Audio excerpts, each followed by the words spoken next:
Round 10 of the Pro Series is underway here at the Circuit de Spa-Francorchamps, and what a race we're coming up to. That could be the championship decider for Jeroen Kwekel, who enters this round as the possible 2015 Pro Series World Champion. He needs to win, and Sander Callis needs to fail to finish anywhere in the classified finishers list.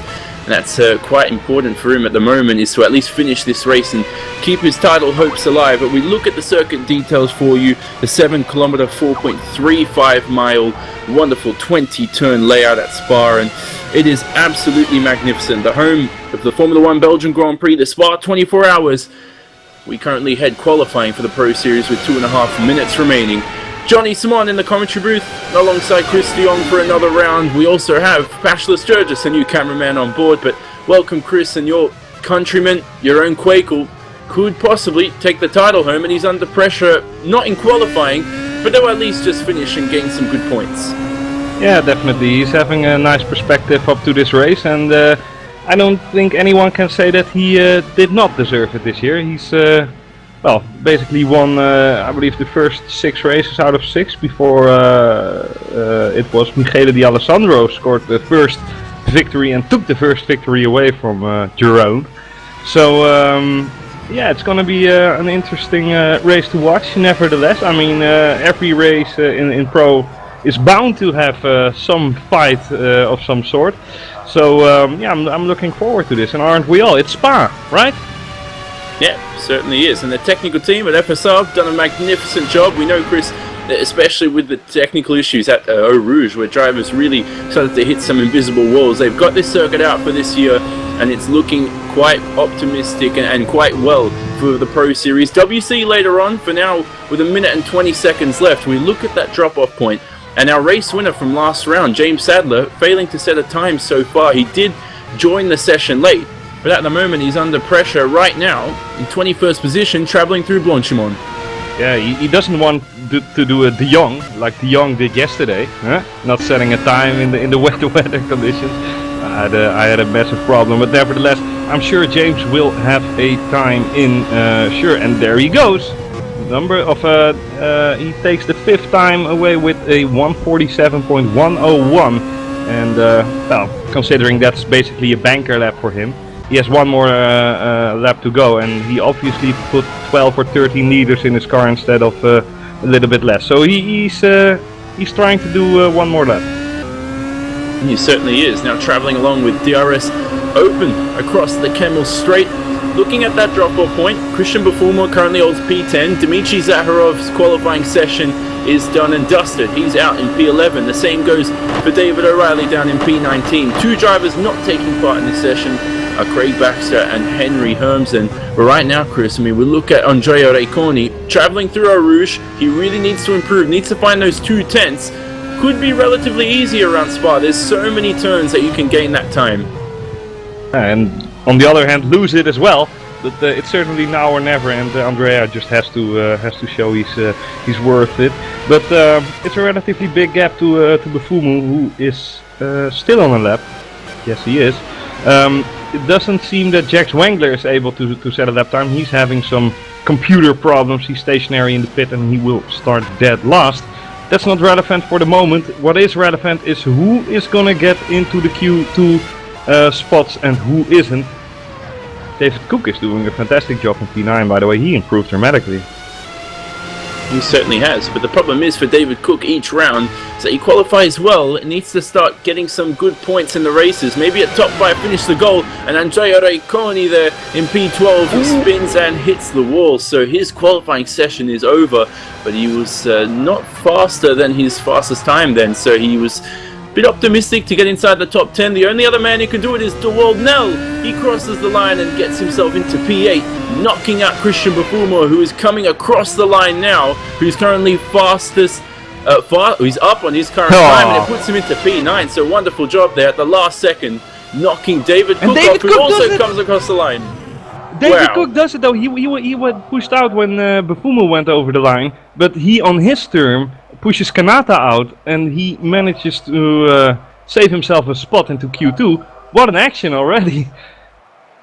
Yeah, those last 3 drivers, DeWald Nell, Bufumo and Cook, all pushing it to the absolute limit right at the end, getting themselves inside the top 10. So Andrea Kanata just misses out. And we look at the top 10 who go through to Q2, same rules as always. Your own Quakel, currently fastest by almost 0.6 of a second. That's quite dominant here around Spa. Yeah. Sander Callis in second, his championship rival, the only man who can mathematically still win this championship. He'll need a lot of luck on his side. Adrian Falcon, Ghost Speed teammate in third of Quakel. Another Ghost Speed teammate, James Sadler, in fifth. But Twister Racing's Giordano Valeriano is splitting those two. He's in fourth position. Then it's Ranzini, Carpenter, Nell, Bufumo, and Cook. And now we move to Q2, Chris. Can anybody really challenge Ron here at the front? I mean, he's 6/10 up. You've got one lap now to get it right. And to find those 6/10, maybe even more time for those behind, it's going to be incredibly difficult.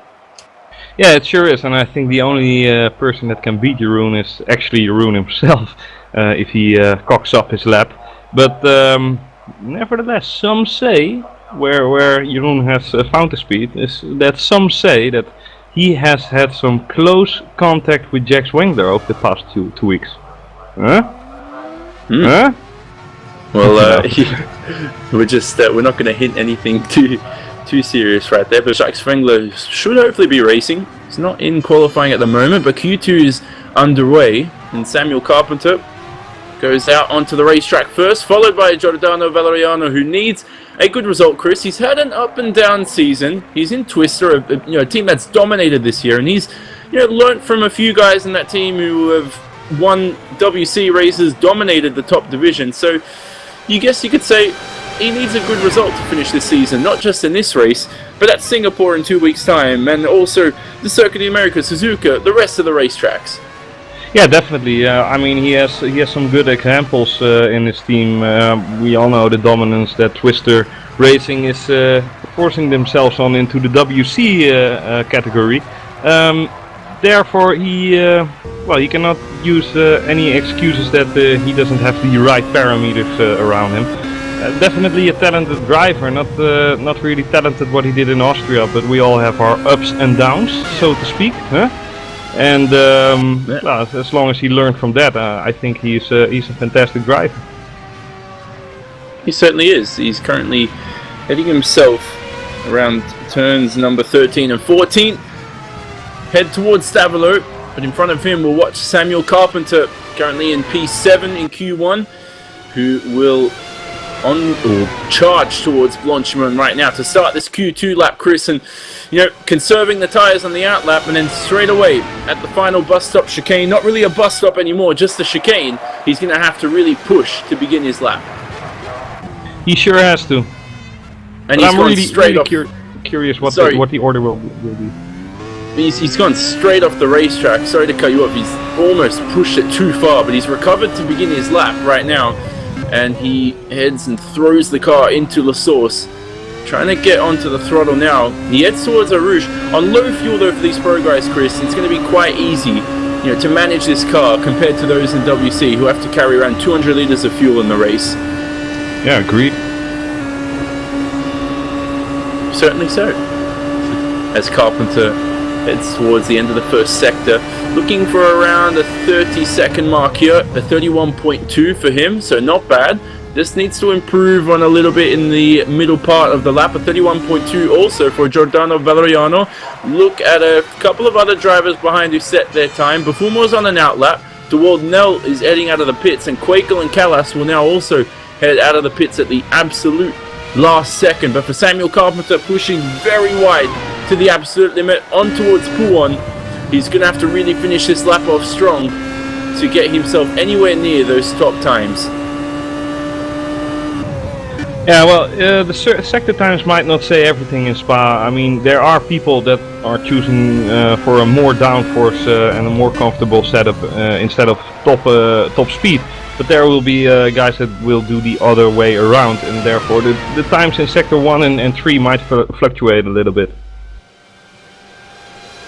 Carpenter now on towards Blanchimont. His second sector time of 47.0.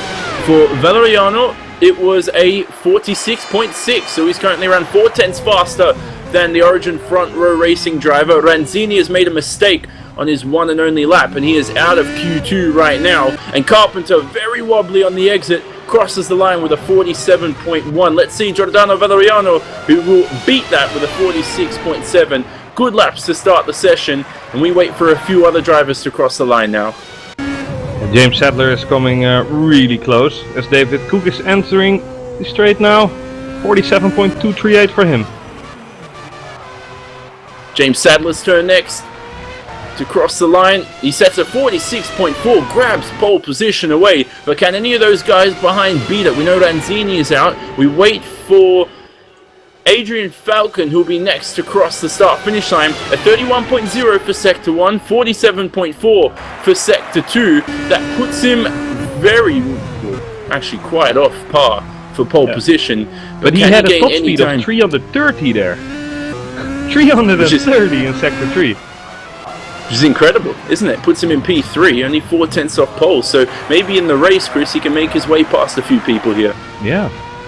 Might have just set his car up indeed for a complete race, racing mayhem, chaos, whatever. Now it's a relatively long wait for the rest of the pack. De Walt Nel has just entered Sector 2. Bufumu is well on his way to do a good job, but will it be good enough to, well, make up some places? He's sliding around a little bit and has a big moment in the beginning of the end of Sector 2, and this is going from relatively good to horrible. Yeah, De Walt Nel has gone to complete horrible. He spun off and crashed. His lap is over as well, so he'll start below Giacomo Ranzini based on Q1 times. But for Christian Bufumo, those mistakes have cost him any chance at pole position. He's going to have to make up a wicked amount of time here as he comes towards the final chicane. We'll concentrate on Quakel and Sadler, who are at the middle part of their lap. For Christian Bufumo, crosses the line, only P6, the slowest of those completing their lap. Now, we look at Quakel, who'll be next to cross the line, Chris. So important he gets pole here to have a clean race. Yeah, definitely, but Sander is able to put his fists up and provide a fight, as Jong is a little bit struggling through the last part of Sector 2. Probably low down for setup as well, but if Sander can get a nice grid position and maybe top 3 for him would be certainly preferable, then he can at least take the fight on track with Quakel instead of seeing him run off. Well, at the moment, Quakel approaching that final corner has the chance to take pole position. He's currently up on James Sadler's time. Callis is a little bit down, but where will they position themselves in the final sector? Quakel takes pole with a 45.9, and for Sander Callis, who now crosses the line, only P2 and 4/10 down. But most importantly, Chris, he grabs that second position, and Jeroen Quakel is on pole. Yeah, best of the rest for Sander, and that was the highest aim for him apparently. Since 4/10 is a humongous gap, 4.5 tenths even. We have to be precise. Huh? Yeah, it's gonna leave a nice perspective, nevertheless, for the race. And like we have seen in the qualify, some of the Go Speed cars are running really low downforce, and it's bound to stand for chaos on the track at least. Hopefully controlled chaos. We don't want to see a race like we've seen in Germany with Ace, I believe, where after the first lap we only had 10 competitors left out of a field of 22. So yeah, but these guys can hold it together, and over the course of the season I must say that Pro has been relatively clean. I mean, there have been some incidents, but it's racing, you know. It's not like karting, it's a contact sport. When we make contact with each other, things are bound to go horribly wrong. But yeah, sometimes egos collide on the track, right? Yeah, certainly so, and that's the case. Right now, it is raining on the racetrack, Chris. I don't believe the Pro Series drivers were practicing for wet. It's not enabled, so I'm pretty sure that would be fixed sometime soon in the next few minutes by the admins here, who are trying to do a good job. The rain, I don't think it's enabled for Pro with the rules. Yeah, let's let's ask some digital marshals to go up on the track with some towels to clean up the mess. Yeah. No, but yeah, I'm forgetting instantly. Like we're not doing rain in Pro. Sorry, I forgot completely. Yeah. So it's going to be a dry race, nevertheless. Yeah, this might be a little bit problematic in terms of in technical terms for the server, right? Yeah, it certainly will, and we might actually be having to restart the server, but we'll start the race soon. And in terms of that, warm-up will commence, which is a 10-minute session as always. Drivers put in their race fuel. Yeah, indeed. Okay, so Samuel Carpenter, if we can go on board with him, he's going out on track with soft tires. I don't know, I can't read the intensity of the rain, so it might be 100%, it might be 10%. Oh, but he's looking to do a steady job on soft tires out in the rain with a little bit of spray. Let's see how he copes with Orus. Oh, he's going straight! He's going straight! I hope we got that, but that was just... Okay. I don't hope that's a warm-up for the race, but yeah. A bit of fun by these guys. It's good to see. Pretty sure he killed a few spectators and tripped to the hospital as well. But who else is on the racetrack that we can watch right now? Let's look at Dewald Nell. He's behind a bit of traffic. That's Henry Hermsen in front, Andrea Kanata. Just have some fun here. We'll see if he can get past a few cars. But I think this showcases, Chris, that we had the ace race in the rain yesterday, which was very entertaining and thoroughly brilliant for the viewers. And now today in WC, could be rain, we don't know.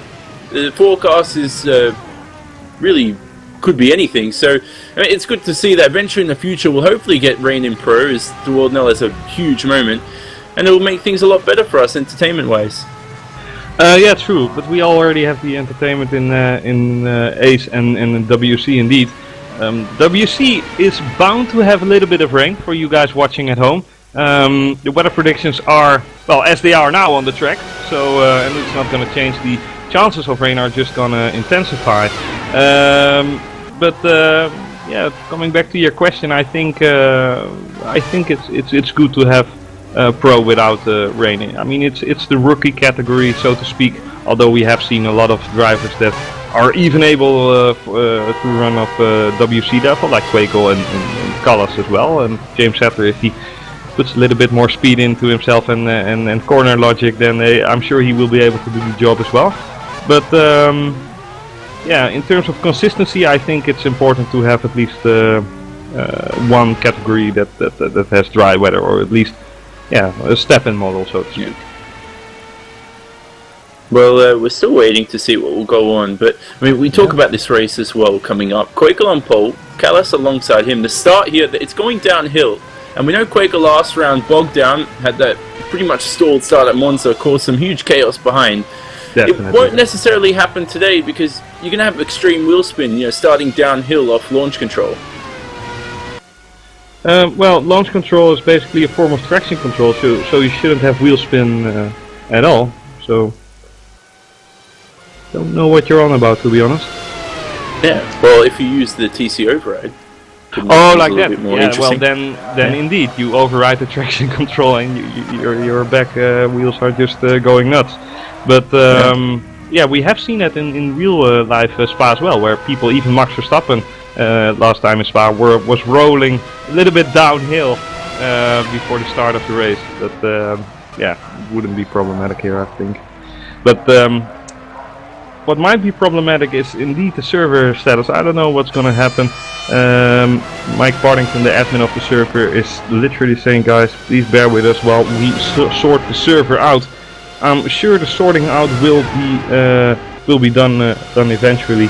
You might have to restart the warm-up, but that leaves more time for us to talk on this fabulous circuit that, well, just like Monza, is a little bit uncertain of its place on the calendar for the upcoming years, and I think that's really weird, and I think everybody would agree. Yeah. I mean, Spa is just a phenomenal value to have, just like Monza, just like Suzuka. It's like a banker for Formula 1. We have always been there, and that's not the best argument to come back, but it's what made Formula 1 what it is today in some aspects. I mean, it's Formula 1 culture, those tracks. Like Silverstone, you can't imagine a season without Silverstone on the calendar. No, certainly so. It's good to see FSR has implemented that as well. I'm glad that they re-signed Albert Park to 2023, I think.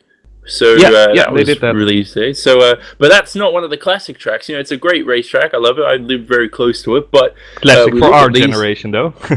Yeah, for our generation, it's always been pretty much the season opener, except for a couple of years. But I mean, we look at Spa now, and there's plenty of undulation, long lap. And some drivers have spoke about, setup options at this track is quite important because small setup options at a long lap can gain you, a couple of tenths. Whereas on a short track, let's say like Monza, maybe only half a tenth. So really important that you do practice as thoroughly as you can for this round. Yeah, definitely, and it's going to be interesting to see what's going to happen. Calendar-wise, on the real Formula 1 calendar, we always had lunatic races for a few years, like Korea and whatever, but also in the past, but the Grand Prix that's gonna happen next year from Azerbaijan in Baku, I believe, right? I mean that is just, you know, I mean, come on, you know. Is it like we're gonna have a Grand Prix in, I don't know, Alaska if they pay 50 million a year to Birdie? I mean, well, it's possible. Depends if these cars can. Well, we've seen Formula One cars drive in the snow. I can't remember where I've seen that, but I've watched a video. Well, there might have been one that was a Toro Rosso in the sand. There's a video about that. It might have been David Coulthard driving a Red Bull, whatever.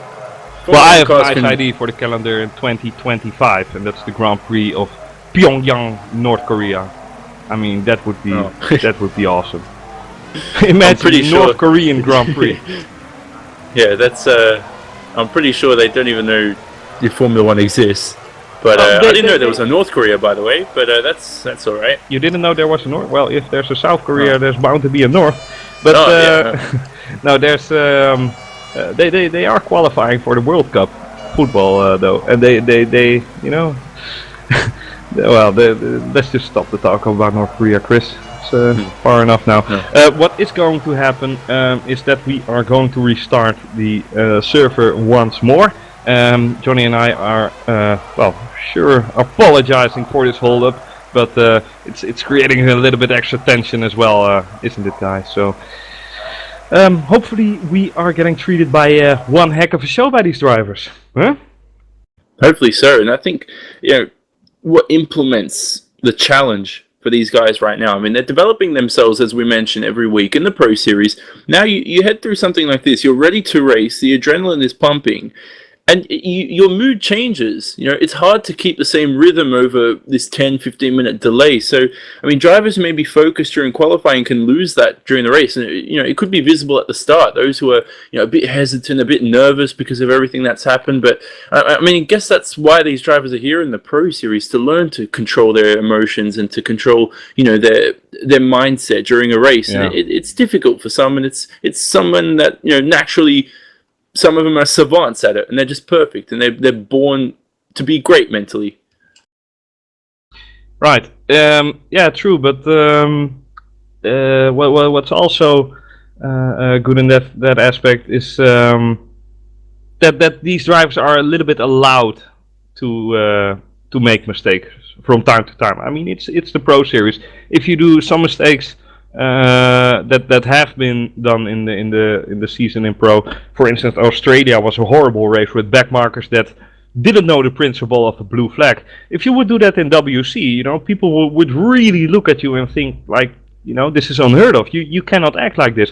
But in Pro, it's a little bit more, you know, dealt with, so to speak. It's a learning environment. You can't expect from a first year Formula One rookie to make it in Formula One this year after, except if your name is Max Verstappen. But you know what I mean? Yeah, certainly so. And I mean, money is more involved in WC, but I guess in Pro as well, these drivers still do pay for their licenses, and they do. What do you expect? Oh, you know, rewards, budget. Depends. Oh, like that, yeah. Because for the people who don't know, sorry to interrupt, but for the people who don't know, you get in WC, you get €2.50 for every point scored. So a victory is worth 62 euros 50. Nevertheless, entry fees are a little bit higher as well. But the highest of all is the level of competition, isn't that right? Pole position sitter Jonny Simon. Yeah, and so I think consistency is also key, something that a lot of people need to practice, aka me, and I'll get to that soon. We'll see what happens over the course of today. Pressure's on, I guess, and if it rains, it's going to be more fun. I think that will keep me awake for once during the early hours of the morning, and hopefully now as these drivers are starting to get back into the server, the issue has been sorted, and we should hopefully get this race back underway.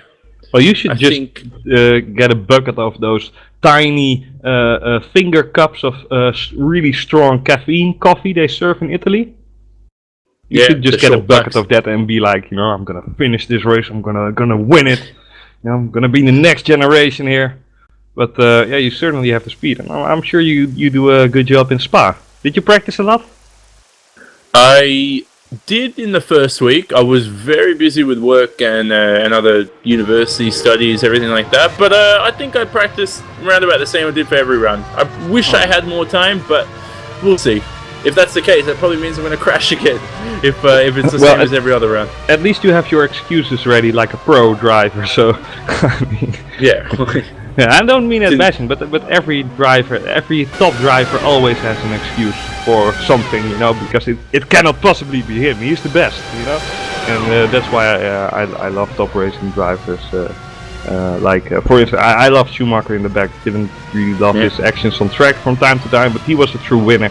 So is Sebastian Vettel and Lewis Hamilton on his own diva way, you know. But yeah, I read about Mark Webber speaking about Vettel back in 2010 and how when things went wrong for Vettel, he'd always have an excuse, whether Webber bet him, and he said that cracked chassis, I don't know if you remember that, at Monaco. Webber mentioned that wasn't actually the case, that was made up just to, you know, give Vettel an excuse. But I guess in the end, Vettel won the mental game over Mark Webber, and he got 4 championships out of it as well. Yeah, definitely. There's always been a number 1, number 2. I remember Mark Webber crashing in the first Grand Prix of South Korea in 2010. You know, where he could have had a nice championship lead, but he crashed in the race and he intentionally took Rosberg with him. You know, and it's a different perspective. He was thinking that you can get wins for free in Formula 1, like in Malaysia. You know, where it was like multi-21. If you say that to Vettel, a true winner, he's like, dude, I don't care what the team wants, I want to win. That's everything to me, you know. So yeah, talking about real-minded and real dedicated drivers, I'm sure that Webber is really talented, and he was nice figure and character in Formula 1. But in terms of quality, I think Vettel was just superb above him. But then again, he gets beaten by another Australian guy called Daniel Ricciardo. You know, that's also maybe a little bit down to the engine format. You know, not getting used to the new engine and having an old reference point. But yeah, I don't know if we are back on track with the stream, with the broadcast. But we are certainly driving and on a definitely dry track as well. So we are bound to get underway. All these guys have had the warm-up practice they need and even more. So yeah, it's going to be a really interesting race, and I'm really curious to see what top speed of some of these guys. Yeah, it's gonna spoil it for others. I mean, seeing people with 330 kph in sector 3, you know, it's almost Monza territory. Really surprises me, to be honest. 330. Well, if it starts raining, which it's not in Pro, that's not going to help. So I guess these guys thought, why not blitz it out, have some fun with some higher top speed. And we wait with 5 minutes remaining in whatever session this is. I have no idea what session this is, Chris. Hopefully it's warm-up, because we want to get racing soon. That's Q1, dude. Q1. Q1. So it's Q1 at the moment.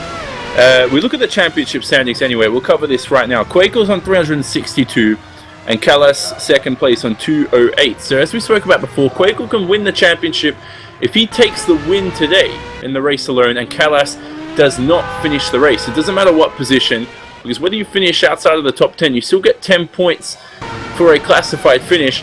And I guess, you know, at the same time, Chris, some people are with that rule and against it at the same time. There's positives and benefits of having that rule where you do get 10 points for finishing the race, no matter what position. I'm strongly against it, to be honest. I mean, if we didn't have that, then Giordano Valeriano wouldn't have had a reason to go back on track in Austria and cause a complete chaos there. But and so did many others, by the way.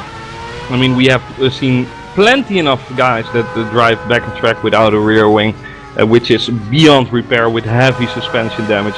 And I think, you know, if people are you know, still stationary for 5 minutes like Le Mans in the pit and whatever, just because they want to get those 10 points, that's not the right mentality. I would encourage. I mean, you know, you have to try to make not mistakes during the course of a race, and even for me, that's beyond the possibilities at the moment. But it's hard, you know, and we shouldn't allow a soft mentality for only finishers. That's not what racing is about. Racing is about winning. Go to hell with the Olympic spirit of participating is also winning, you know. That's not how it works in my book, at least. But it's nice for these guys to at least get some sort of a confidence boost after finishing P15, that they're still finishing and moving up through the ranks. But you know, you can be against it, you can be opposed to it, but yeah, it depends. Certainly will. I'm just trying to decipher what is going on right now. We've moved to warm-up, so we'll spend maybe around about 5 minutes just to get the real road going again, get some grip out there on the racing line, and hopefully, as we see a few drivers just discussing what's going on, but hopefully, you know, in this session you get that real road out. We know with lower fuel, tyre wear is going to be a bit different today. We're expecting most likely a 2-stop. Chris, it's going to be a bit difficult to 1-stop like I think James Sadler did for his win last time around, but it's optimistic, can be done, but it's probably can't actually be done. It's going to be incredibly difficult around Spa, where you're expecting, you know, around 5% of wear a lap on each tyre. Yeah, and then again, if you do a 1-stop, you're not really allowed to battle with other guys, because if you're for 2 or 4 laps into dirty air, you are bound to get extra tyre wear, because you need to input more steering angle into your lines, since you lose downforce because of the dirty air. But it's gonna be a tough call what is going to happen. But I think that's the fun as well. You know, let time tell. Maybe Jeroen and Sander are crashing each other out in turn 1, and we have Henry Hampson who's gonna win the race. Who can say? At the moment though, we have a battle going on between Callas and who is that? A yellow car, I think. That is Jack Morantini in that yellow car, and Callas gets ahead, and wow, he almost ran wide a little bit there. We're going to see a lot of passes. That's probably the best opportunity on the racetrack, Chris, there. The end of the Kemmel Straight, into Les Combes. Other opportunities, maybe into that final chicane. You know, you never know. I think they have that DRS zone. I'm not sure if you're in support of it. The one from the final corner to La Source, very short, but very difficult to make passes. Yeah, useless, but it might be a little bit of an advantage. I mean, turn 1 in Spa is definitely a turn that you have multiple apexes possible, you know. So you are able to dive there and not go into the wall like it used to be. You know, there's no wall anymore, just a big runoff area. So yeah, let's see. It definitely helps 1/10, and if that's just the 10th that you need to dive bomb someone controllably, then sure. Can see some moves there, but the safest way is to just, you know, let people pass you in La Source and overtake them back again on the Kemmel Straight, where you have the most useful DRS zone. You know. Certainly so. And James Sadler, 15, currently just passed that DRS zone, the winner from the last race. We've had multiple winners this year. Jacques Wengler, probably the most controversial one back in Hockenheim, not for what he did in that race, but in the race in Silverstone. And the race in Silverstone, another winner, Christoph Schur. We didn't mention last time out, but he managed to take his first win in the Pro Series. Michele D'Alessandro as well, who's not racing today, as well as Quaker, the championship leader. But, do you know where Schroer is, by the way? He's cannot race today. He's unable to attend. I know that because I'm obviously his teammate, but for personal reasons. Alright, well, no problems there. Will he come back though? Yeah, for sure. He will. I'll guarantee he will come back. He's a fighter. Good. Good. For all the Christoph Schroer fans out there, from all the 100 people watching or whatever. Let's see what is going to happen now. I think we are starting in 1.5 minutes. So I would advise you all to get your popcorn ready, get your drinks ready, go to the bathroom if you need to. We don't have a Thrustmaster commercial today, but of course we would urge you all to buy a Thrustmaster product. My favorite one is definitely the F1 version. Do you have any experience with Thrustmaster products, Jonny? I do. Or are you just a Logitech fan yourself? No, I've tried at a friend's house before, the T150, and it's fairly decent. I like it. Problem is though, if you're like me and you are a student and you need to allocate your money wisely.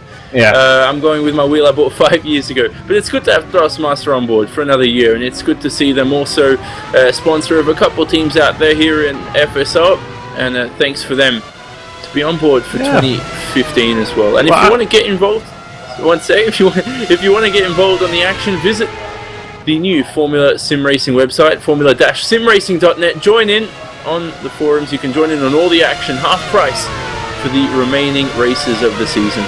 Yeah, and it has become a nice new website as well. Finally, we're separate from the race department now. The race department is a nice platform as well, but being all alone out there is way more preferable for us, I assume. But back to the Thrustmaster thingy. I actually, when I finished on the podium in Pro in 2012, it was. In Abu Dhabi, I actually drove a step-in model from Thrustmaster, some 90 euro force feedback wheel, but still was able to do a relatively competitive job. Then I got the T500 F1, and you definitely noticed the price difference in that term. Not really in quality terms, but having that said, they make nice products, and it's a question of taste as well. But if you go really higher up the range, that's the thing as well. If you really want professional stuff, like Fanatec things, you are bound to spend thousands of euros, perhaps. So. Nevertheless, it's gonna be the Thrustmaster World Championship for another year. But at the moment, we're still in the GP3 series, in the Pro series, so to speak. Jeroen Kwekel, the problem he will have, or I don't know if it's a problem for him, but is that if he becomes a champion in Pro, he is not allowed to drive in Pro next year for obvious reasons. Pretty curious what he is going to do in those terms. Is he going to Ace? Is he going to WC? What are your opinions about it for the people at home? Should he drive WC, or would it be preferable to do yet another year in Ace? Maybe do it step by step. Let us know. Yeah, certainly so. Let us know. Hashtag Ask Commentator. We haven't had that for quite a while, simply because no one really utilized it, but we'll bring it back today. If any questions you have to query us with, go ahead. But for Kwekel, he's fared well this season, Chris, in WC. You go back to his Silverstone race, pole position, and he took over my car for that round when I couldn't race, and he carried on the 3-time Go Speed pole position race, the rankings, or whatever you want to call it. So he's got the potential, ended up finishing 4th. So you look at a race like that and say he's definitely top class WC material. Even the first race of the season, qualifying in P2. Yeah, leading the race but crashing, I believe. And then Go Speed then just twist the race and just took over WC and was like, okay, enough is enough. You had your fun. This is our year. But it's nice to see some new names, and I'm sure in a few years' time, Mohammed Patel and Peter Brilliard will be the new names that are memorized. I mean, those guys are doing a fantastic job for Twister this year. Certainly are. We hope this race will get underway soon. It should in a few minutes' time, so stay tuned, everybody, ladies and gentlemen. If there's, a lot of variants of people out there. Oh, wow. Okay. Oh, and if we can go on board with James Sadler, we will see him crashing with, I believe, the Wild Nell, or the teammate of the Wild Nell. It was Craig Baxter. Well, not really nice move. If we go into the replay, we see James just going onto the straight, and there's a Craig Baxter intentionally crashing James Sadler, it seems. I hope. But that's one epic crash right there. Hopefully, we will not see that in the real race, because that would definitely be a season ban. Yeah, I think Craig did apologise. Said it was due to a bad start, and that's a fairly terrible start there. Plenty of wheel spin, and getting in James Sadler's way. Sadler needs to stay focused. He wants to get another win. He's definitely not satisfied with one. A lot of these drivers on the grid, the benchmark really is today, as much as we've spoken about him, is the championship leader, Quakel. So right now, if we go on board with Sander Callis, who's heading towards Eau Rouge, he's right behind. He's sort of testing himself now. This is perfect. Should Quakel maybe even just pull off the track, because he doesn't want Sander to practice, you know, catching right up to him. But it seems like Quakel's unfazed by the practice Sander's getting right now. Yeah, and it seems that we are doing the full session, so we will start in 1 minute 20 seconds, and this race is finally underway. Coming back to the WC though, I just saw the weather predictions, and I believe we have a 60 to 65% chance of rain this afternoon. So I would like to see the WC guys fighting a full race distance on wet tires, because it's absolutely well, mayhem to drive in the rain, to be honest. But it's a nice add-on, to be honest. Certainly is. As we wait for the session to start. Question coming through, Chris. Who's your favorite F1 driver? We know you're a Dutchman, so I can see where this is going, but if we go back to Dutch drivers anyway, you know, Verstappen coming through. One of your favorites has to be Robin Freins, I presume. Oh, definitely. How did you know that? Did I talk even on him in this broadcast? No, definitely. Robin Freins is, well, my opinion, the best talent the motor racing has seen since the beginning of it. I mean, come at me, bro. You know, haters gonna hate. But that's my opinion. But Max Verstappen is definitely my favorite. Not only because he's a Dutch guy, but I would have expected Max to join Formula 1 and I'll be a little bit, you know, adaptive and thinking, okay, I'm gonna just not look around, but have an orientation year and just, you know, see what's coming to me. But instead of doing that, he's like, okay, I might be 17, but I'm not scared of diving you. You know, I'm not scared to overtake, and that young, pure racing attitude is really what Formula 1 needs. I mean, some overtaking maneuvers that Verstappen did also in China were just phenomenal, and then in Spa as well, the same issue. I mean, he's just my tastemaker for this season. But yeah, it used to be Vettel, but now it's definitely Verstappen. Moving on towards the race here, 27 laps, 60% distance as always, and no rain this time out. We know ISI, who have done a terrific job with rFactor 2 and implementing the rain finally, and we're not using that for the Pro Series, for later on in WC, but 20 seconds till the formation lap commences, and Jeroen Quakel on pole position, Sander Callis alongside him in that NetRex car, James Sadler and Giordano Valeriano on the second row. Behind them, it's Adrian Falcon for Go Speed and Samuel Carpenter in 6th place for Origin Front Row Racing. He needs a good result today. What can he do from 6th on the grid? Dave Cook down in 7th position for Aberconic Racing. Good session from him. Another man who needs a good, strong result with some points. And to round out the top 10, it's Christian Befumor, Giacomo Ranzini and DeWalt Nell. Now the rest of the grid is on your screen to the left hand side. Take a look all the way down to P20. Now we have the soft and medium tyres this round, yeah, Chris. And that two-stop strategy. Sorry to undercut you, but I am looking at Ranzini, and it might be a visual bug, but he's driving with hard tyres, orange compounds in my screen. Yeah, it must be the same issue we had last time out in Monza with the I hope so for him, because that would be not nice. The Wild Nell going off track. Wow, almost crashing on the warm-up lap. That's not nice. Coming back to your rain point, PC and the creators of rFactor 2 indeed have implemented rain already, but we decided not to use it as FSR because it was too buggy and unrealistic for our standards.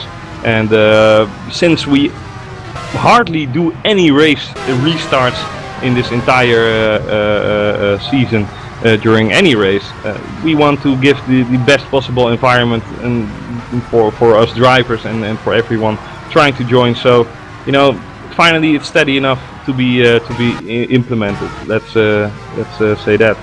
But yeah, rFactor 2 is making drastic measures into the right direction, and update by update, build by build, it's getting better and better and better.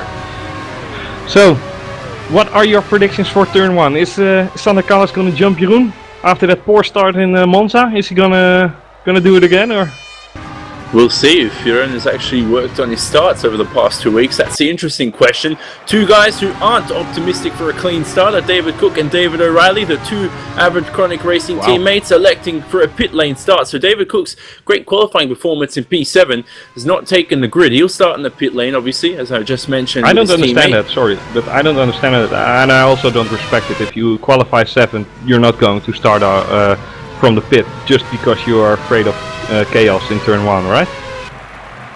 Yeah, they've obviously not confident of the drivers around them to make it clean around the start, but now towards the end of this lap, it's, as you mentioned, Chris, those top 10 all on the soft compound rubber. Ranzini, who's finally loaded his car, didn't set a time in Q2, the first guy on that prime tyre, the medium. Then it's Zaharov behind, Andrea Kanata as well on the medium tyre, and that is about it. Actually, Henry Hermsen in 19th, the last man, as we approach the grid for the start of this race. Yep. And what a race it's going to be. Spa finally back on the calendar, and Jeroen Kwekel is stationary, but the rest of the pack is still coming on to the last straight. Some more burnouts being done to maximize the optimum temperature, and now we are waiting for the lights to go on and off again. David Cook is still in the pit, so he's not participating, it seems. Doesn't matter at the moment, the lights are on and they are out, and we are racing. Good start from Kwekel. Sander Callis is able to follow as well, but James Sattler is having a better start. He's going up to the inside, might be able to take Callis, but Callis is taking the wide line earlier on the power as well. Takes that P2, and there's a massive spin. Valeriano is off. Valeriano is off and is going to retire from this race. Holy Huge moly. incident. Giordano Valeriano into the wall. He's out of the race. We go back to the front of the pack. Most importantly right now, it's a huge battle as James Sadler searches for P2 on Sander Callis. He has the outside line into Les Combes, and I think, well, side by side even. So Sadler's trying to stick it, and there's contact between the two. Sadler off the track. So is Callis, both out of the race without a rear wing. That is a horrible mistake from James Sadler, I believe. Oh no, Sander Callis is actually driving on without a rear wing. Don't get the retard award from me, dude. Don't get the retard award from me. Seriously. But James Sadler is obviously really annoyed. That gap was always to disappear, although he was a little bit alongside, but that's just way too optimistic. And it causes them to crash both. This is insanely stupid from, well, maybe a little bit of both of them, but in the opening lap, that's like certainly. a kick in the balls, man. Yeah, so there's plenty of racing to go on. Unfortunate for those two. Giordano Valeriano, we know, out of the race. DeWald Nella as well, also in P19. Sadler's retired, and Callis almost most certainly will retire. And what that means, Chris, is that if Jeroen Kwekel wins the race and Callis hasn't finished, then Kwekel can win the championship at this round. As we come towards the end of the first lap, the two Go Speed cars lead the race. Jeroen Kwekel will cross that line to end lap 1 of 27, and he leads by 1.1 seconds ahead of Adrian Falcon. Giacomo Ranzini from 9th on the grid all the way to 3rd. Incredible start from him to avoid the chaos. 2.6 seconds behind, as well as Zaharov in 4th. Another terrific start. Then back for the rest of the top 10, it's Andrea Kanata and Jaya Ventura, Christian Bufumo, Jonathan Ethier, Craig Baxter, and Henry Hermsen, who's also made it up into P10. Some great starts here, Chris. Yeah, and what went wrong for Valeriano is that Samuel Carpenter was on the outside and another Go Speed car was on the inside. Samuel Carpenter actually, unfortunately collecting Valeriano and ending basically the race of the Wild Nell, but escaping scot-free. So Carpenter should definitely be warned at some point, but that's not my issue. Sander Callis though made it back into the pit, but I don't think he will get this repaired since he doesn't have a rear wing. So it's game over for him.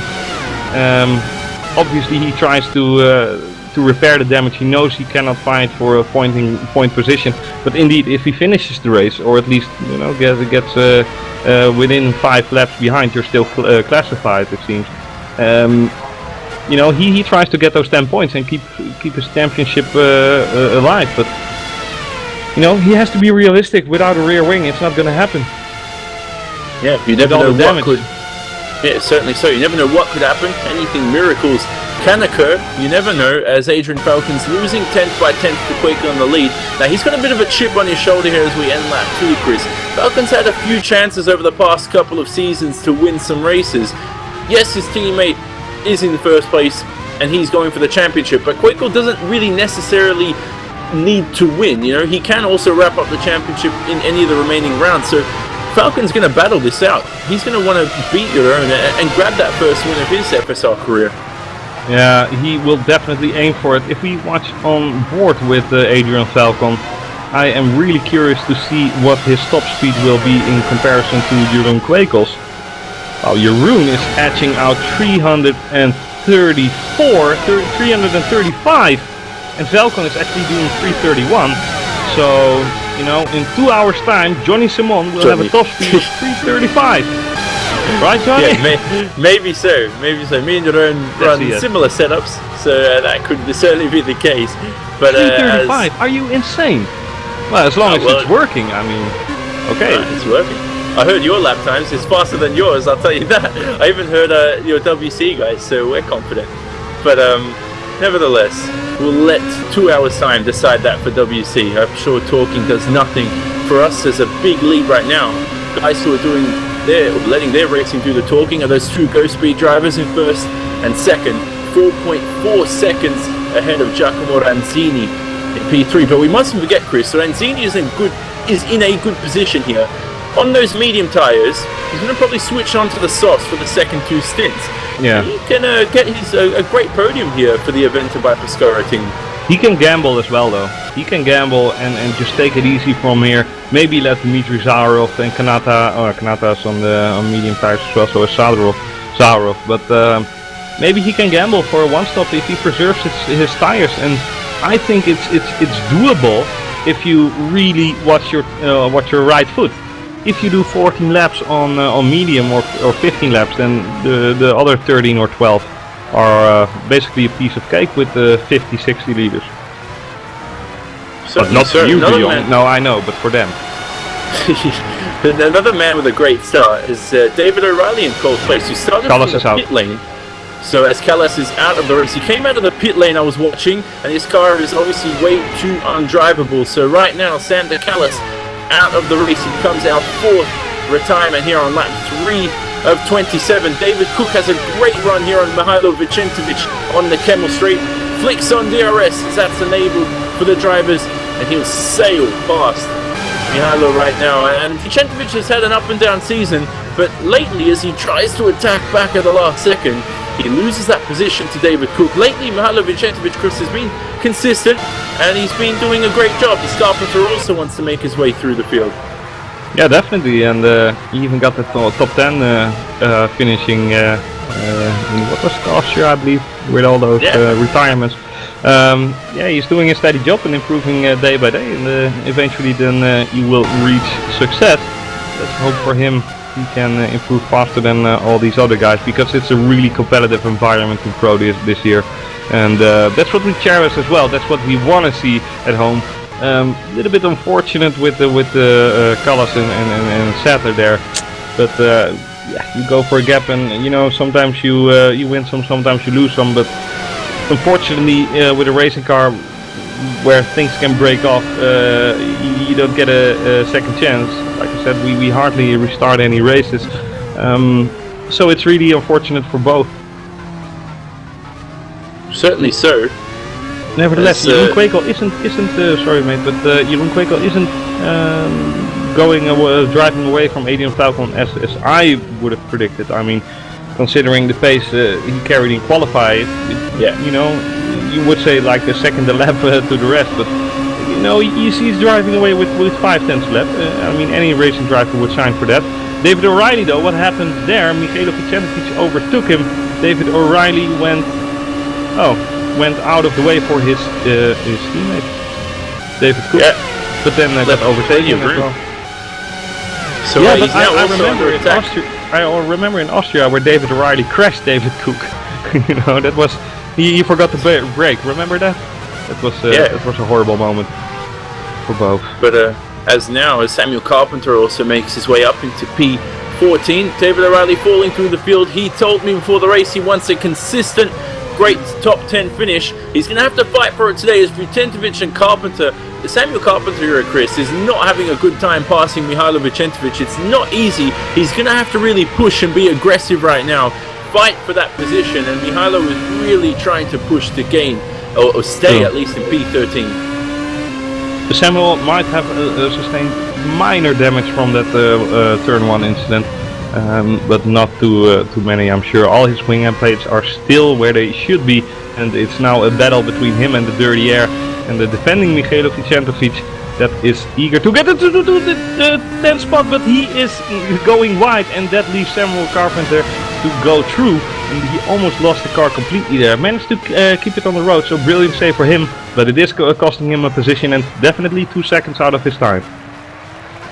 Certainly so. They come through Blanchimont, those two guys battling for P14. David O'Reilly might have a shot here into turn 1 even. If you can get this final corner right, Vucenovic runs a little bit wide. Now David O'Reilly just needs a good exit, and he's struggling to get the traction down in that Avid Chronic racing car. Flicks on DRS, but as you spoke about, Chris, only a dive bomb here into turn 1, which he doesn't attempt, is the only option, is the feasible option, and yeah, he's too far off. But I'm sure he will get a move in after this beautiful Rouge corner. Oh my god. Here we go, a fast to the left and a swing up to the right uphill. And here we go, he flicks the DRS on and there it goes. And ooh, he has to change sides dramatically quick. But he is getting the move done. Brilliant move out of the boot, leaves enough space for a braking maneuver from Vucenovic. And he is up to P14, David O'Reilly is. He is, so David O'Reilly making some good progress here. Lap 5 of 27, have a very long race here still to go, so anything can happen. That lead between the top two, Quakel, 3.3 seconds, slowly disposing of his teammate there, Adrian Falcon, who's looking settled for a podium position as long as he keeps it together. And Ranzini as well, impressive result, Chris. We look at Ranzini in the championship. Yeah, he joined a bit later on in the season. He's, hasn't had the best of results. 56 points so far. He's currently 19th in the standings. So this podium finish will be absolutely incredible for him. Definitely, and it's a confidence boost as well. I mean, getting a podium result is urging you to fight a little bit harder to maybe get a win even. But when you're driving against Jerome Quakel, it's definitely one hell of a fight you have to put up. At least he's gone next year by the looks of it, if we finish right now. But yeah, still have to finish the race. Certainly so. Hard for some, right? don't start. But, I'm mocking myself so hard. No, I'm mocking myself. Oh, we'll mock each other equally right now because that's something we both failed to do. Yes, so as we look at that lead, it's extruded once again, 4.1 seconds for Adrian Falcon. So that's relatively the case right now. Quakel is 10th by 10th faster. Falcon's obviously struggled in qualifying trim, but for Ranzini, I'm more so surprised by the fact that he's kept within 8 seconds of the lead here. This guy has some great race pace in that event by Pescara sim race car. The problem is though, Andrea Kanata there in P5, his teammate cannot get past Zakharov, and that's costing him an incredible amount of time. The same car, possibly the same setup, so in terms of driver skill, if that's the same, you'd expect him to be around Giacomo's position, but he just cannot get past Team Horizon's Dmitry Zakharov. Yeah. Do you know, by the way, what a pit stop cost in terms of seconds? 17, I think. Yeah, it's around that sort of figure, 17 to 20, and it's you cut through the first corner, you save a little bit of time. Final corner as well, you do go wide as well, so we're expecting it to be around that mark. So I mean, what you're saying is right now, Chris, I can see is Quakel pits in the next few laps. You'll basically come out around P3, and you'll avoid all the traffic. 6, I think. But yeah, well, 15 seconds to Zarov. Well, what's up? Huge moment for Quakel. Sorry to get you off there, but he almost lost the car into turn 1 at La Source. Minor moment, saved it. It would have cost him a few tenths to Adrian Falcon, but he continues unscathed on lap 7 of 27, 20 to go in this race. Yeah, is this going to be a sign for Quakel that he's going to pit? I mean, if he's doing a 2-stop race, then definitely we would expect him to come into well, 1 or 2 laps basically. I mean, it's not really nice to pit when you have 4 laps to go, for instance. But yeah, let's see. Maybe Quakel is aiming for a 1-stop. Who can tell? You can tell. So. You can tell. Oh, no, it's strategies are dynamic and they change every now and then. As Quakel will swivel past the wonderful Pawn corner, a great vantage point for those at Spa in the real world. So right now, sorry, I want to say the thing is that Ronzini over the last 1.5 laps kept the gap exactly 8.3 seconds, and he actually gained some time in sector 2 because of the tremendously low downforce Ghost Speed is running, and Falcon as well on his term. So if he can keep this gap, consistent, then maybe I have hopes for Ronzini, as you know. Maybe he's gonna be the man of the match, so to speak, if he does a 1-stop. But yeah, I can't look into his head to see what his strategy will be. So let's just see what is going to happen. What is going to happen is that Quakel is doing another lap. So is Falcon, who might be able to do an undercut if they are both on a 2-stop as well. So it's going to be interesting to see. But Ronzini now. Yeah, again, second sector. Final sector. Comes to 7.7, but then loses half a second in the last sector again. But the difference yet again is 8.3. So the cutoff point on Quakel, his tires, those are degrading a little bit quicker under the same conditions and as a harder compound like mediums. I mean that's 1+1 in racing terms. But if he can keep this up, then the medium compound is the better one to be on at the moment in terms of the wearage that it has undergone. 2 drivers making a pit stop. Samuel Carpenter will go onto the medium white stripe tyre. Jonathan Ethier also making his pit stop for Force Canada. Down the order, David Cook and Andrea Ventura having a small position swap. David Cook gets ahead of the Origin front row racing car, but down there, someone who's going to have to consider an undercut, Chris, is Andrea Kanata there in P5, a guy who right now is currently stuck in a little bit of a sandwich. Craig Baxter trying to charge in from behind as he throws the car into Pawn at light speed, and Kanata in front just still has not gotten past Dmitry Zakharov since the start of the race. Yeah, true, but he's getting closer and ever closer, but yeah, those guys are all on medium, Zakharov, Kanata and Baxter, and even Henry Hampson behind that. The Fumu behind him though is on soft, and fresh off? No, he didn't fit yet. But oh, and we have a car off. It's Zakharov. It's Zakharov actually. If we can watch the replay with him, he comes out of sector 2 with a slight, miscalculation and just turns the car straight into the barrier, losing his front wing. Ooh. And a lot of debris on the track as well. Yeah, that was a round curve Paul Frere.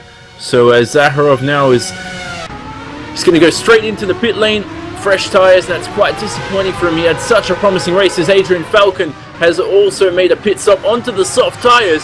And can he get in front of the traffic here? And he might struggle though. He'll have the slipstream going into Eau Rouge, or at least at the exit of Eau Rouge. So right now, behind Andrea Kanata, Adrian Falcon maybe trying to undercut his teammate. And look how close he's getting to Andrea Kanata right there. Incredible stuff for Adrian Falcon.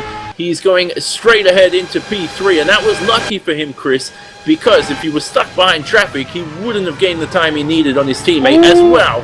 Kanata is going straight. Kanata is going straight off, misses the apex, and that allows Baxter to take P4 from him out of, well, hopefully not a brake failure, but a miscalculation from Kanata's side. +1 for trying though, Andrea, don't get me wrong, but Falcon is having the better of them all. And he is now, yeah, indeed back on track with fresh tires. So there goes the one-stop strategy from him at least. Certainly so. So Quakel continues, so does Ranzini, but Quakel is on that softer compound rubber. We'll see if he enters the pit lane here. We're approaching lap 10 of the race. So finally getting double digits done. And he will does not have his light on. Yeah, it doesn't have his light on, so he's continuing for another lap around, and he will cross the line on lap 10. He leads this race by 9.5 seconds ahead of Giacomo Ranzini, who's sliding his way through the final chicane. Adrian Falcon in P3 made his pit stop. We'll see how much time he can gain. We'll track his lap times in comparison to his teammate there in first position. Then it's Craig Baxter in fourth for JTV by Origin front row.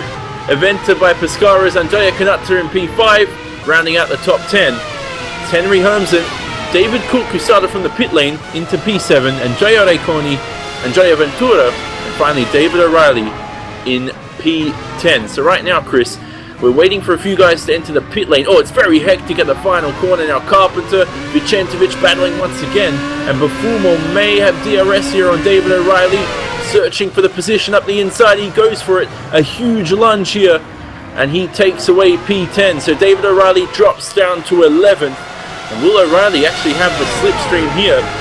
Yeah, indeed, but Carpenter back there. If we can go on board with Carpenter, he's going out outside of Eau Rouge, and they touch, and it's end of the race for both of them.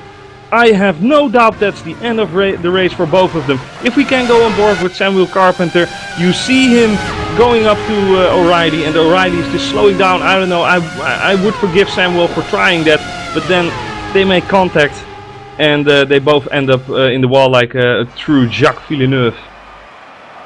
Huge incident right there. Whoa, and so Samuel Carpenter out of the race, so is David O'Reilly. And incredible that it's just the simulation world, Chris, because that could have been quite deadly if it was anywhere else. But unfortunate for those two. We're battling in the midfield. Entertaining race. Quakel continues for another lap. When we look at lap times last time around, the gap when they pitted was around 4.5 seconds between him and Falcon. This time around, Quakel sets a 1 minute 50.5. Last lap a 1 minute 50.3. Adrian Falcon, we'll see when he crosses the line right now. He's gained probably around 2 or 3 seconds this lap, incredibly.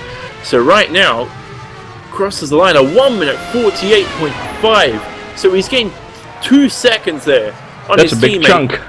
I think Quakel needs to pit this lap to cover him off. Precious? Who was that? Canutta! It's Canutta! Canutta is off the track.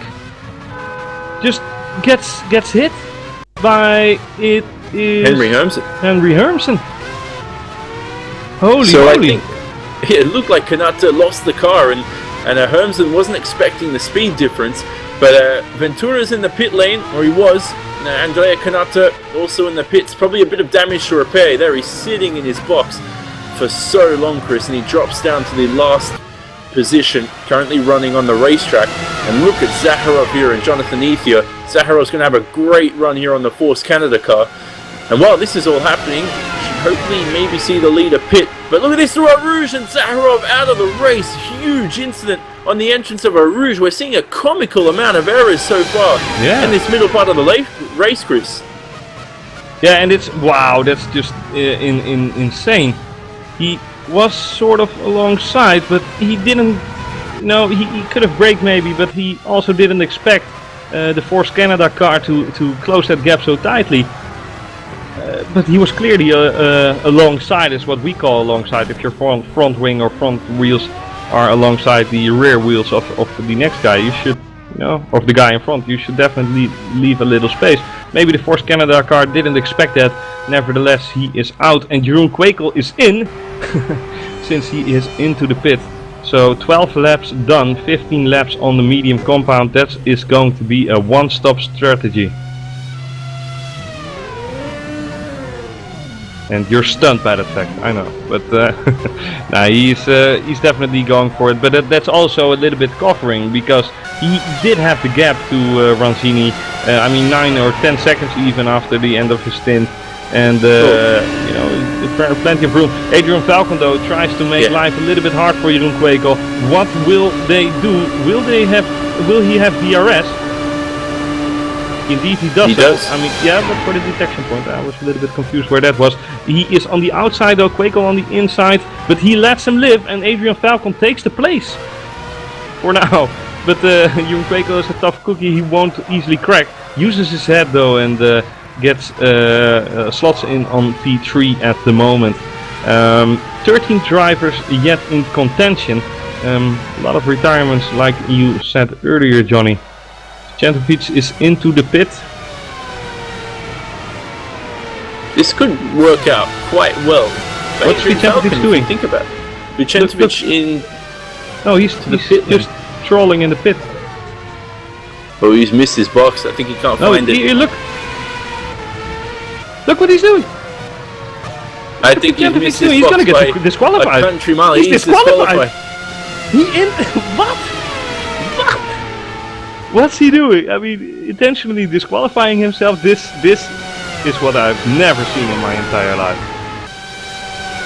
He's obviously missed his pit box by light years, and he's tried to reverse back into it, and unfortunately, as Renzini there in P1 has a huge lockup. Oh, this could get very interesting as Quakel also on that slower tyre is trying to, well, he's going to be too far back. So for Falcon now, he could take the lead. Renzini leads another lap, but Chris there for Vicentovic missed his pit box. It's difficult to see though. You got to give him, a bit of leeway there. The pit boxes are a little bit here we go, the sorry to tarmac is undercut you, but blocking it. Adrian Falcon is really closing to the door, into the inside of O'Rourke's, going on to the outside, and this is how you should do it, and not like we've seen earlier. Quakel now, is he capitalizing as well? And alongside Renzini on the inside, but the supreme top speed combined with the DRS effect allows Quakel to make the pass, well, look easy peasy, but it's top speed related. He doesn't have the downforce at this moment where Renzini has, and Renzini has still got to make his pit stop as well. So this is the gap that Jeroen Quakel has. The guy in front of him, Adrian Falcon, is bound to be on a two-stop strategy, and Quakel will just have to use his head, and if he finishes this race with the 25 points in the bag, he will be able to call himself the best of the Pro Series in this year from Formula Sim Racing. Hopefully for him he will do it, but the race is still 13 laps long and 13 laps old, so that's the thing, 13 and a half I should say. But great battles here on the track, and it's not that Quakel can just sit back and relax. He really has to watch out from time to time. He does, certainly so. Pascal Chapon just made a pit stop down there in 12th position. Right now we look towards, we're coming towards, Quakel's got a huge run. I'll go back to my fact later. Maybe looking up the inside of his teammate. He's halfway distance of the race right now. Lap 14 of 27, we've crossed halfway, and Adrian Falcon leads the race, but only just, because his teammate on the slower tyre right now is having a great run on him as Renzini enters the pit lane this time out for Eventa by Pescara, and I think he might be jumped by Craig Baxter in 4th position, but most importantly the battle for the lead. We're going to see DRS here, Chris, and I think Jeroen can maybe take the lead away from his teammate. He's going to walk fast. He's going to walk fast with DRS, but that's okay. Adrian Falcon isn't putting up a fight, and why should he as a teammate, knowing that Jeroen is fighting for a championship? I mean, that's only shit that Mark Webber would do. Agreed? No, just joking. But maybe no, so. It was Malaysia. It was the second race. It was all in his favor. Adrian Falcon, though, he still has to make a pit stop and is on older, more damaged and worn out tires than Quakel is. Doesn't matter that it's soft and mediums at the moment. The tires of Jeroen are just 2 or 3 laps old, or young, I should say. So he's gonna make a run to the finish line, I'm sure, and just keep it conserved because he has fresh, clean air in front of him. And except if he finds a backmarker like he once did in Australia, I'm sure he has no problem into taking this win home. Yeah, certainly so. So Quakel now is showing why he's leading the championship and could possibly win it here today at Spa by taking the win, because we know Sander Callis retired from the race on lap 1 with that contact with James Sadler. So right now on lap 14, we know Quakel leading away from Adrian Falcon. Craig Baxter in 3rd. Behind him is Giacomo Renzini, who's on that one-stop strategy.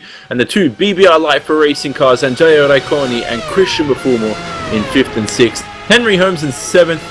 David Cook in 8th position, slowly pedaling away to get a good points result. Then behind him it's Andrea Ventura and Andrea Kanata, the 2 of them always around the same positions.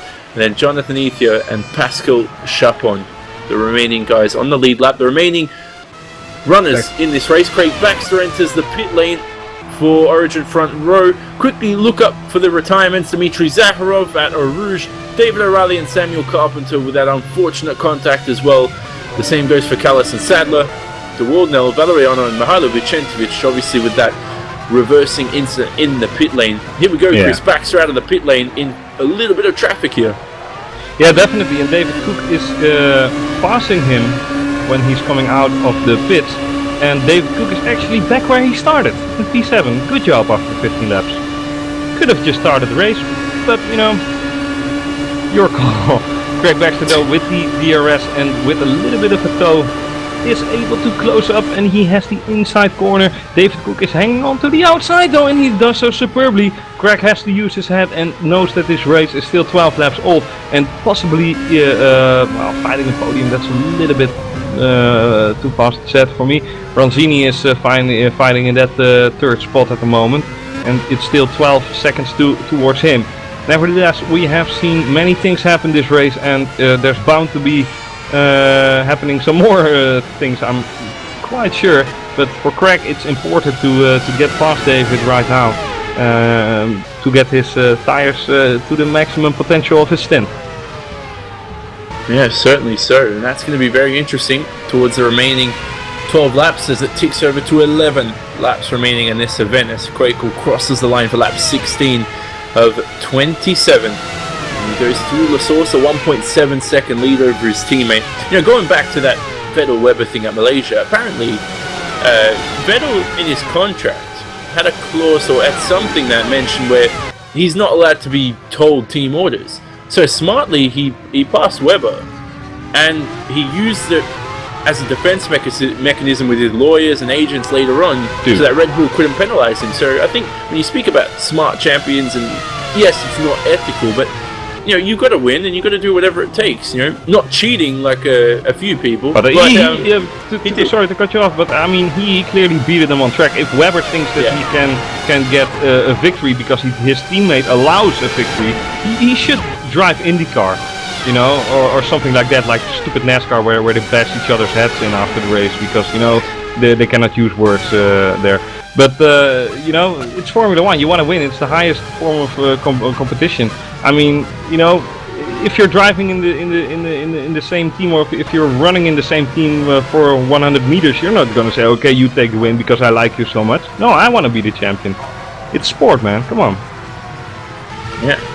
Good point. So no, Weber should just, you know, shut up moaning. To be honest, he had all the chances to be the world championship. No, seriously, and he blew it. But yeah, who's gonna blow it now this race? Henry Harrison going a little bit wide to that beautiful left-hander. Nothing to worry about. David Cook though still behind him, and Craig Baxter isn't able to make a pass work at the moment. If David has the top speed, then it will be a little bit tricky and maybe next to impossible for Craig to overtake him. Adrian Falcon is into the pit right now, and that allows Jeroen Quakel to build up his gap to almost 20 seconds over possibly Ronzini. Ronzini on the one stop. So Ronzini is taking this place, 95% sure. This is gonna be a close one though. Ronzini Falcon. Oh, it's Ronzini. It's Ronzini just by 1 second. Just by 1 second. But Falcon has DRS and Falcon has tremendous top speed. So this, ooh, they almost touched. I mean, Falcon has to lift off the throttle in order to avoid contact with Ronzini. Ronzini can go back into the draft, but Falcon is just easing away with the higher top speed and DRS enabled. So the only thing Ronzini can do now is hopefully stay close enough in sector 2 and even sector 3, and maybe try it next lap. But if he doesn't do it, then Falcon is just gone. He's clearly the faster of the two at the moment. Certainly so. When we look at tyre rules, Falcon has to obviously run the medium tyre on his last stint, because his first two stints of the race are on that soft yellow marked compound rubber, the faster of the two available for these drivers on a dry track. And we see a few position changes down in P6 and 7. Craig Baxter and David Cook battling. And right now, Craig Baxter getting the better of the Avid Chronic Racing car. So good stuff from him up into P6. Ahead of him, though, it's Bafumor and Hermsen. As Hermsen runs wide at Pouon, he's going to lose an incredible amount of time. And that's just going to let Craig Baxter reel in the Tartec Racing driver there in P5. Nice opportunistic moment for Craig when he passed David Cook. David was a little bit slow out of a turn and had a little bit of a twitchy moment Craig was instantly there to take the place, and he instantly removes himself from David Cook as well, and is now hunting for Henry Hermsen. If Henry does those moves that he did earlier on again, then I'm sure that Craig will have no problem at all catching up to Hermsen. But the thing is that Baxter still has to conserve some tire life, but because he is on a one stop as well, I believe. So, Hermsen is into. Oh no, it's Bafumu who's into the pit. So that releases Baxter to P5 and Hermsen to P4. The podium is going to be really difficult for Hermsen and Baxter, but best of the rest is definitely the next one in line. 16 seconds between Hermsen and Ranzini. Not going to happen in 9 laps time. I'll tell you what, Christian Bafumo pushing to the limit on the pit lane entry, almost collected his left rear tyre with the wall. Wow. But he's outside of the pit lane right now. P10 as well. Did you see that? It was very close between him and the wall. But with these drivers, Ethan also enters the pit lane. I think he might have actually scraped the wall. Right now, though, we look at that battle for the lead. I'm pretty sure Quakel's got this all said and done. For Falcon, it's going to be very optimistic to make up that time on his teammate. It'll all come towards the end of the stint. But I think Falcon pretty much has to concentrate more on defending from Ranzini because he hasn't broken away as quickly as we thought. True, but Falcon does have the better tire at the moment. I mean, his tires are 3 laps younger than Ranzini. Ranzini's are a little bit softer though, but they degrade a little bit harder as well. And Falcon on his 2-stop obviously has more tire wear to spare, and if he doesn't make any mistakes, he will walk home with P2. But he has to stay focused, and he cannot afford a mistake because, indeed, like you said, Ranzini is still there on the lookout, ready to capitalize on a mistake. He is out of DRS range now. That's comfortable for Falcon. Easy and controlled to turn 1. Falcon is really wanting this P2, and he really did a nice job into helping his teammate, not making life too difficult for him. And it's gonna be a go speed party. Wonder what the cake is gonna look like, you know? Little Ghostbusters team in there. Maybe so. We'll talk about that a little bit later because Craig Baxter's trying to take advantage of Henry Hermsen's slower rubber. And he's very close towards Arouche. Has to even back off the throttle there. We've seen a few drivers have that today, but right now he'll flick on DRS around the outside. Does he have the top speed to get past Hermsen? He does, and he's way ahead of the driver now. Throws it into Lecom. He takes away P4. For Craig Baxter, nice job. He's had some good races this season. This one's certainly up there with one of the best. Yeah, he's fighting every inch of the way, and he's certainly putting himself into the spotlight. He had a troubling first start of the season, but I think he practiced quite a lot, and by practicing he managed to increase his speed dramatically. And he's really showing it off in the past few races. Henry Hermsen, can he come back a little bit? Obviously had the speed early race, but seems like Craig is having the better of him. Ranzini now driving in 3rd position and is going into no man's land where Quakel is at the moment. Quakel already making himself up for a rouge, believe it or not, whilst Falcon is just passing the start-finish line. Ranzini struggling to hold on to it, and it's basically a little bit settled for the end of this race in terms of the front runners. But 8 retirements this race, that's really a lot, even for Pro. It's another one of those races, much like Austria and last round as well at Monza. So another race where we have, another race of attrition, which is, I don't want to keep saying it because it's very cliche, but it is the case, most certainly.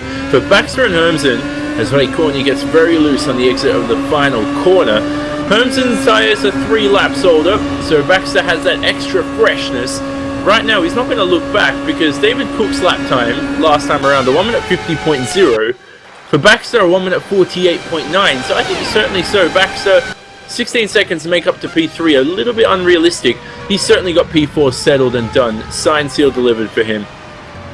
Yeah, definitely. He just he just has to keep his head cool and take it to the finish line. So let's see in a little bit of time where he will be. Quakel is making himself up for his first Formula Sim Racing Championship title, and what a joy it will be for him. Just has to stay on the road and then everything will be sorted. 16.5 seconds advantage he has over Adrian Falcon in P2.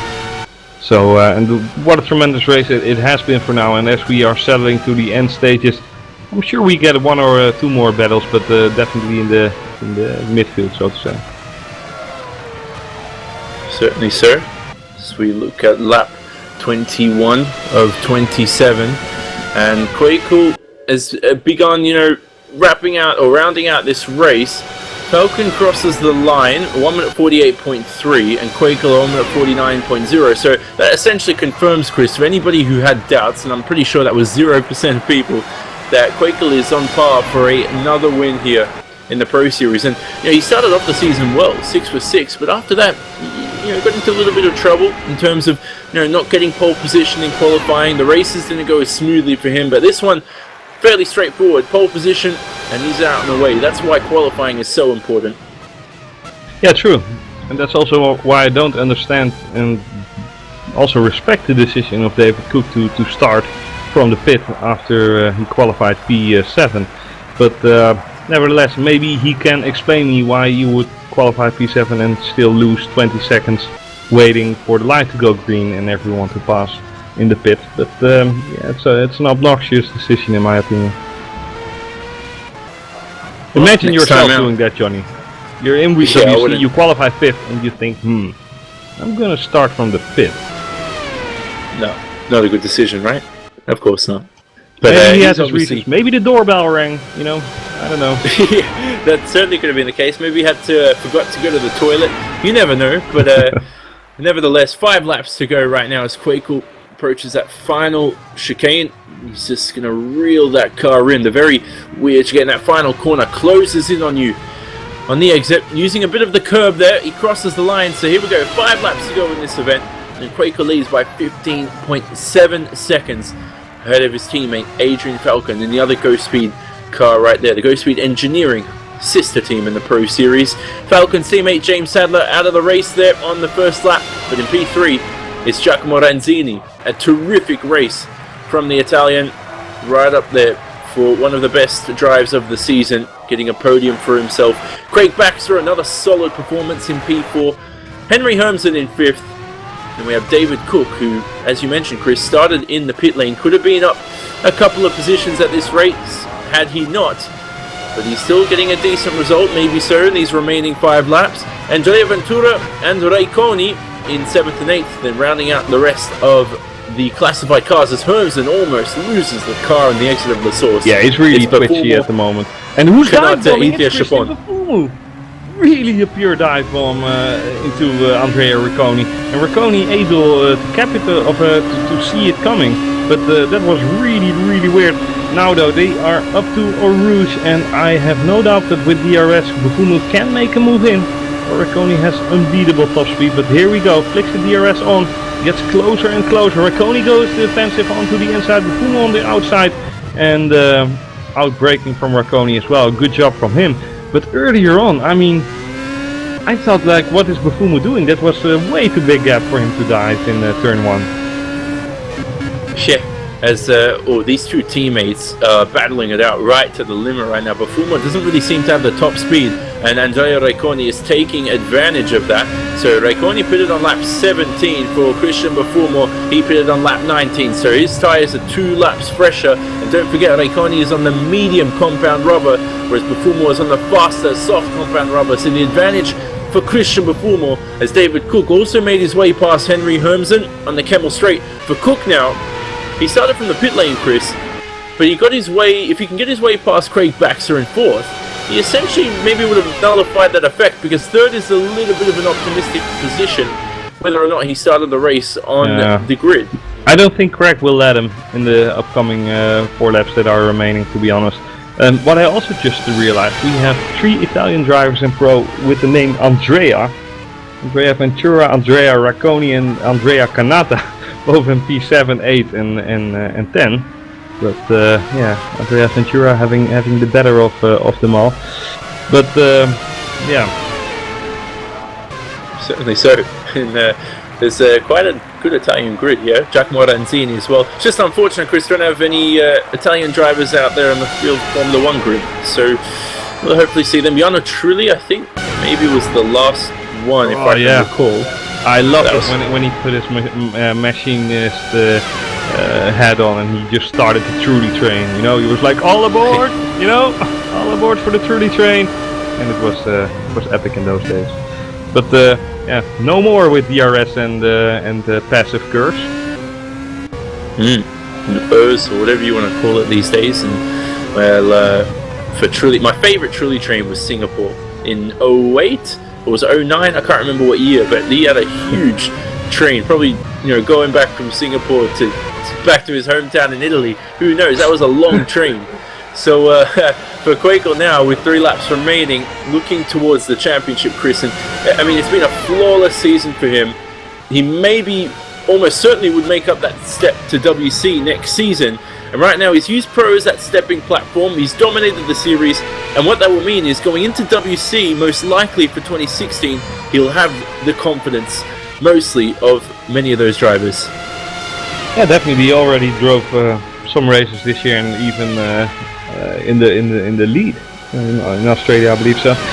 Yeah, he definitely showed early on the season that he's worthy and capable. It's just a matter of time now, basically. It is. We're waiting to count down. I meant to say, final few seconds. If we can go on the replay with Giacomo Ranzini, that was a frightening moment. He goes through a rouge. And he gets onto a back marker, Pascal Chapon, but there's a little bit of a miscommunication on which way they go, and he actually has to brake to make sure he avoids him. Scary moment for Ranzini there. Imagine yourself losing a podium because of that. I'm sure that Michele Di Alessandro can talk about that. He lost his second place after a back marker failed to spot him and went completely retarded after a crash. So Australia wasn't out. Yeah, that was Australia indeed, and yeah, he lost P2 guaranteed because of that. Nevertheless, those things happen sometimes. I remember Michael Schumacher in the warm-up lap, in the formation lap in Malaysia, when he had the back of the grid, he rammed Christian Albers, just, you know, by closing his eyes. I don't know.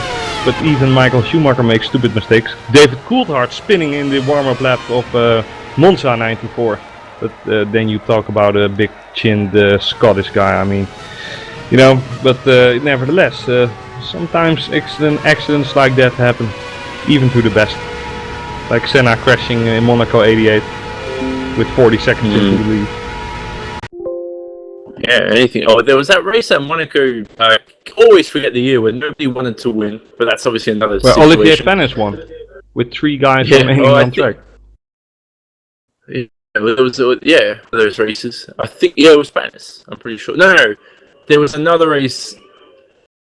Sometime out anyway, with 2 laps to go, has Quakel right now. Indeed, well, 16 seconds away from Falcon still. He's he will have no problem, and this will be 2 victory laps for him basically. He will know he have the title in his pocket. And nothing can stop him instead of a technical failure. Even if Ron Squire takes the wheel, he will still finish the race, I'm sure. So title in the bag, and what a well-deserved title it is. We still have, I believe, 4 races to go after this one. 2, 4, 5 even. Yeah. This is race 10. And he's already champion then. So it's insane. Hats off really for Jeroen. Hats off. Yeah, hats off to him. He's done an incredible job all season. And as we look to begin his final lap, your favourite moment of the season? We know we still have Singapore to go in 2 weeks' time. We also have Suzuka, Circuit of the Americas and Brazil. But you know, there's no real favourite moment to pick because he's basically just had a collective, consistent, dominant season for him as he crosses La Source for the final time. Yeah, my favourite moment of the season, I don't know. Off the track, I would definitely say Go Van Kini is bragging into the chat on YouTube, but on the track, I would definitely say a little bit bashy, but Giordano Valeriano, his Austria incident, was really amusing in some aspects. But I meant concerning Quakel, okay. Potential championship well, winner. actually, him leading the race in Australia on WC, I have to say, I mean, instantly gave the impression that he's so overqualified for this series, and he has shown it. I mean, winning the first 6 races of the season, it's an insane achievement, and you can only have respect for that. If you cannot keep up with him in pace, you can dislike the guy, you can hate him, but his results are speaking for himself, and high quality driver right there. So yeah, certainly so. For Quakel, he's gone through all the troubles, all the practice he's needed to improve. Does he have a contract for next year? Who knows? Everybody's on probably 1-year contracts, but nevertheless, he rounds Blanchimont, and he has been well deserving of this championship win. Only a couple more corners to take the win at Spa and to take the 2015 Pro Series Championship. He's absolutely dominated the season, rounding the final corner. A fairly straightforward race for him on his one-stop strategy, and Quakel wins the 2015 Pro Series and look title, how happy he is. And he's quite delighted with that. A big burnout and drift, and what a race it has been. Jeroen Quakel, our 2015 Thrustmaster Formula Sim Racing Pro Champion, and it has been one hell of a race for him, and I'm sure he's satisfied. He didn't have the battle with Sander Callas, although Sander was maybe a little bit off the pace. If we look at Jeroen, maybe he would have ended 5 or 10 seconds behind him. Nevertheless, he had an easy day, a relatively easy day on the office, because I wouldn't do it what he did, but and many others wouldn't. But he's shown us world-class driving, and that's what we enjoy in FSR. You know, seeing the best compete, and Jeroen is actually the only guy in the series that can call himself the best this year. And hats off, nothing more than that, hats off. Nevertheless, Falcon and Ronzini take a nice podium position as well. Adrian Falcon is really happy with that. Obviously the teammate of Jeroen, so he knew he had to allow his better pair, so to speak, to pass. He couldn't really contest, but Ronzini should be happy with P3 as well. Really maximizing it. Baxter in P4. David Cook in P5, Henry Harrison P6, Andrea Racconi in P7, and Andrea Ventura in P8, Bufumu in P9, Andrea Canata in P10, Jonathan Etier is P11, he's gonna finish the race right now, and Pascal Chapon still racing, but 1 lap down, already finished 1 lap ago, but he is driving on his imaginary last lap. Look at Pascal Chapon go. Already finished the race, but still going for the apex. Come on, Pascal, you can do it. So Pascal Chapon is a good result from him there. A wonderful race, and I think for Ranzini as well, mustn't be overshadowed the fact that Quakel has taken the win and the championship. That Ranzini's had a great result. Unfortunately, Chris, you know what's happened to me? I've been locked out, and I've been my rFactor crash, so I can't see the results. But nevertheless, it's been another terrific race. And I mean, we spoke about Quakel before, winning the championship, fairly straightforward race today. We got Singapore in 2 weeks' time, and I'm sure these guys are going to have fun for the rest of the season. It's battles for pride rather than championship, which makes it a little bit of extra delight for some of these guys. Yeah, and I actually wanna talk 2 minutes with Jeroen, and he's coming. We obviously want a little bit of the taste of the champagne he's receiving from Ghostly. Huh? Is he? Are you taking care of him? We will, certainly. So the cake is also coming soon. You have to keep him for next year, basically. But obviously they have you as well. But you know, he might be preferable above you, or do you? Who knows if I'm even racing? You are. Who knows if I have the time to race? But we'll force you. That's we'll not force you by force, by aggression. Force you to race. We'll save that. The man of the hour is definitely Quakel right now, and he wins the race. Hopefully we do get a comment from him, Chris, so get him into here. And for him, Falcon, Ranzini in P3, Craig Baxter in 4th, solid result for him. And what about David Cook in 5th? Even though he started from the pit lane, that's some good haul of points. We said he needed a strong race. For Henry Hermsen as well, a terrific race in 6th position. The two Andreas, Raikkonen and Ventura in 7th and 8th. Then Christian Bufumer in 9th. And Jaya Kanate in 10th. The final men to finish this race. Jonathan Ethier, Pascal Champon, Dmitry Zaharov there in 13th. That really bizarre incident on the entrance to Eau Rouge, and then O'Reilly and Carpenter in the middle of that wonderful corner, having a fatal contact. And Callas, Sadler, Dewaldnell, Valeriano and Vicentovic all out of the race. But I think we have our champion here, Chris, and you're here with Jeroen Kwekel. Indeed, but that was certainly, coming back to that, a hell of an incident in Eau Rouge. Certainly not the last words spoken about that. But the first words are about to be spoken by Jeroen Kwekel. How are you, Jeroen? I'm feeling good, thank you. Yeah, I'm pretty calm or out of breath out of this hard, tremendous race. You could basically sit back a little bit, couldn't you? Yeah, I could. We definitely managed the tires. I mean, we had so much more percentage left than the race simulations. At one stage I think it was about 9% better on the rear or something like that. I mean, that's quite a big difference, so we took it easy, but still you need to bring it home. What went definitely.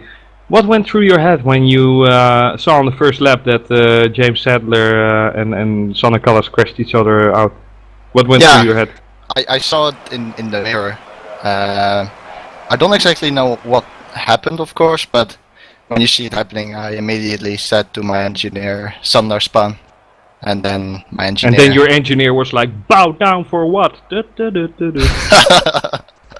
No. No? A second later he said that Sander retired because he didn't have a rear wing, so at that stage you know what to do.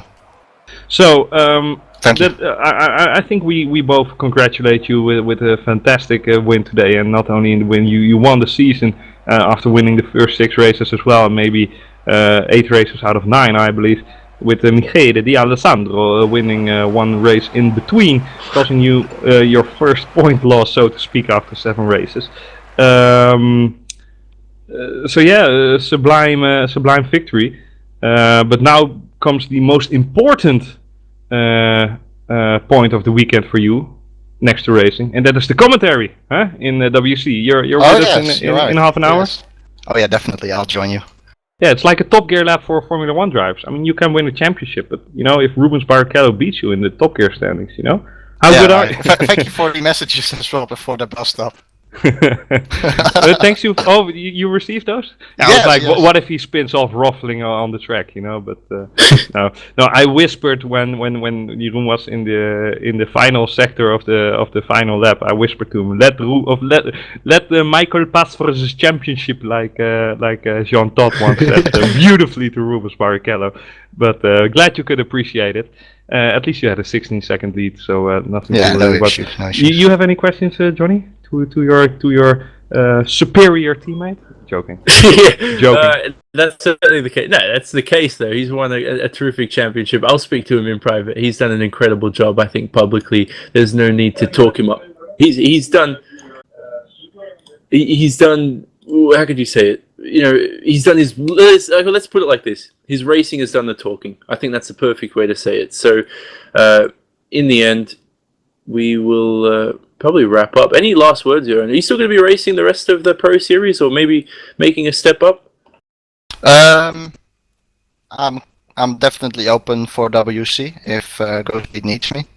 If GoSpeed does need me, then expect me to see in WC as well. And if they don't, then I'll be in Pro. So you got 5 minutes after this, we can maybe talk about next year. Yes? Yeah. Okay. Yeah. Okay. Yeah. No, Okay. joking.